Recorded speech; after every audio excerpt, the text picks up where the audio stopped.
Let's talk about how you can plan an affordable getaway to Punta Cana. Whether you're a solo traveler like me or planning a couple's escape, I've got tips to save you money but still have an unforgettable time. To save money, you can use tools like Google Flights, which I prefer to use to track prices, and they send you emails whenever the prices change for the date and the flight that you want your vacation to be. And if you're able to, you can also be flexible because remember that prices differ based on the date. Midweeks and non-seasonal flights are typically cheaper. I used Arajet. I paid $304.35. This was a round trip flight from Kingston, Jamaica to Punta Cana International Airport. I got this price using a promotional code that they gave. And the reason I even paid so much is that I added the service of round trip travel assistance, which I think was great for 15 or 16 US dollars because you never know what might happen.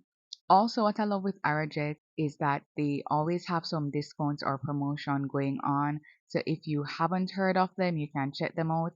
This is my second trip with them. I did one in 2023 and the service was still great for the price I'm paying.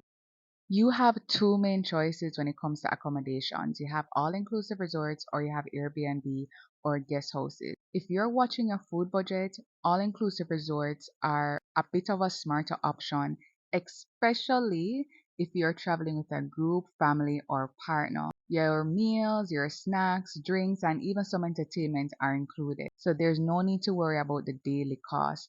However, if you're a solo traveler, I found that Airbnbs can be more affordable option, especially if it comes to room rates. I would suggest choosing an Airbnb that's in a central location so that you can save money on transportation. There is so much to do in Punta Cana on a budget when it comes to excursions. Before you even land in Punta Cana, I would suggest going online, going on any website, excursion website like buy a tour. I personally use Punta Cana Adventures where I was able to get 10% off my excursions because I booked more than one. The communication was good. And the benefit of booking these excursions before you even land is that you already know what you're going to do each day. It's well coordinated, but it doesn't matter what excursion company you choose. What I would suggest, ensure that pickup and drop off service is a part of the package. No matter how small the fee is for the excursion, ensure that transportation is included. For all my excursions, water was included. I got water to the point where I never bought water. I had extra water left over. And two of my all day excursions that cost $90 each without the discount included lunch. So for $90, I got a full day tour, transportation to and from, water, lunch, and we did samples throughout the day. So that's definitely value for money. If it is that you are staying at an all-inclusive resort or hotel, as I said, you don't have to worry about food and drinks. It's all covered. However, if it is that you decided to stay at an Airbnb or at a hotel that is not all-inclusive, you can either one, purchase at the hotel restaurant or try local spots. For me, I believe my food budget was maybe 70 US dollars. Sure, I bought Taco Bell for $11. I bought like gelato for 3 US dollars each. I bought two. When I initially came, I bought a big bottle of water. I bought sandwiches for breakfast. So I bought two breakfast sandwiches. I bought a big bread that lasted me like for my whole stay that was cheesy that I could snack on.